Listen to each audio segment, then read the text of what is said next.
അസ്സലാമലൈക്കും dear friends, ലുൽമ വ്ളോഗിലേക്ക് എല്ലാവർക്കും സ്വാഗതം. ഇന്ന് ഞാൻ ഉണ്ടാക്കാൻ പോകുന്നത് ചിരങ്ങ വെച്ചിട്ട് ഒരു അടിപൊളി ജ്യൂസാണ് കേട്ടോ. അതിനു വേണ്ടി ചിരങ്ങ തൊലി കളഞ്ഞ് വൃത്തിയാക്കി ഒരു ചെറിയ കഷ്ണങ്ങളായിട്ട് അരിഞ്ഞിട്ട് ഒരു പാത്രത്തിലിട്ടിട്ട് കുറച്ച് വെള്ളം ഒഴിച്ച് കൊടുക്കാം. എന്നിട്ട് ഗ്യാസ് ഫ്ലെയിം ഓൺ ചെയ്തിട്ട് പാത്രം വെച്ച് കൊടുത്തിട്ട് നന്നായിട്ടത് വേവിച്ചെടുക്കാം. ഈ വേവിച്ചത് ചിരങ്ങ നന്നായിട്ട് മുറിച്ചെടുക്കുക. അതിൻ്റെ കുരുവൊക്കെ കളയാം. ഇത് കുരു ഇല്ലാത്തത് ചെയ്യുന്നതാണ് ഏറ്റവും നല്ലത്. മൂക്കാത്ത ചിരങ്ങ നോക്കി വാങ്ങുന്നതാണ് നല്ലത്. എൻ്റെ ചിരങ്ങ ഒത്തിരി മൂത്ത് പോയിട്ടുണ്ട്, എന്നാലും നല്ല ടേസ്റ്റും ഉണ്ടാവും കേട്ടോ ജ്യൂസ്. എന്നിട്ടൊരു മിക്സിയുടെ ജാർ എടുക്കുക. അതിലേക്ക് നമ്മൾ അരിഞ്ഞു വെച്ച ചിരങ്ങ ഇട്ട് കൊടുക്കാം.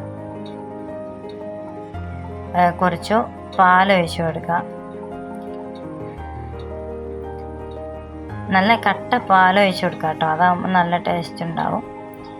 അതിലേക്ക് മിൽക്ക് മെയ്ഡ് ഒഴിച്ച് കൊടുക്കാം. ഇനി മധുരത്തിന് ആവശ്യമുള്ള പഞ്ചസാര ഇട്ട് കൊടുക്കാം.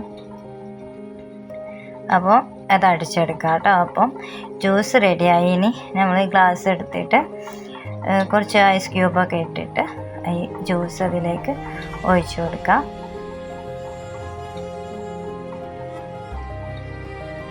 ഞാൻ ഇവിടെ കുറച്ച് ഭംഗിക്ക് വേണ്ടി ബാദാം പരിപ്പ് മേലെ വിതറി കൊടുക്കുന്നുണ്ട്. ചെറുതായി കട്ട് ചെയ്തെടുത്തതാണ്. നല്ല ടേസ്റ്റാണ് കേട്ടോ ഈ ജ്യൂസ് കുടിക്കാൻ വേണ്ടിയിട്ട്. നല്ലതാണ്, ചിരങ്ങ കഴിക്കുന്നത് നല്ലതാണ്, ശരീരത്തിന് ഒരുപാട് ബെനിഫിറ്റ്സ് ഒക്കെ ഉള്ളതാണ്. അപ്പോൾ എല്ലാവരും ഒന്ന് ട്രൈ ചെയ്ത് നോക്കുക, ഫീഡ്ബാക്ക് അറിയിക്കണം. എൻ്റെ ചാനൽ സബ്സ്ക്രൈബ് ചെയ്യാത്തവരൊന്ന് സബ്സ്ക്രൈബ് ചെയ്ത് ഒന്ന് ബെല്ലൈക്കൺ അമർത്തി എൻ്റെ നോട്ടിഫിക്കേഷനൊക്കെ വരാൻ വേണ്ടിയിട്ടാണ് കേട്ടോ. ഒന്ന് ബെല്ലൈക്കൺ അമർത്തണേ. Okay, bye. അപ്പോൾ അടുത്ത വീഡിയോയിൽ കാണുന്നവരെ ബായ്.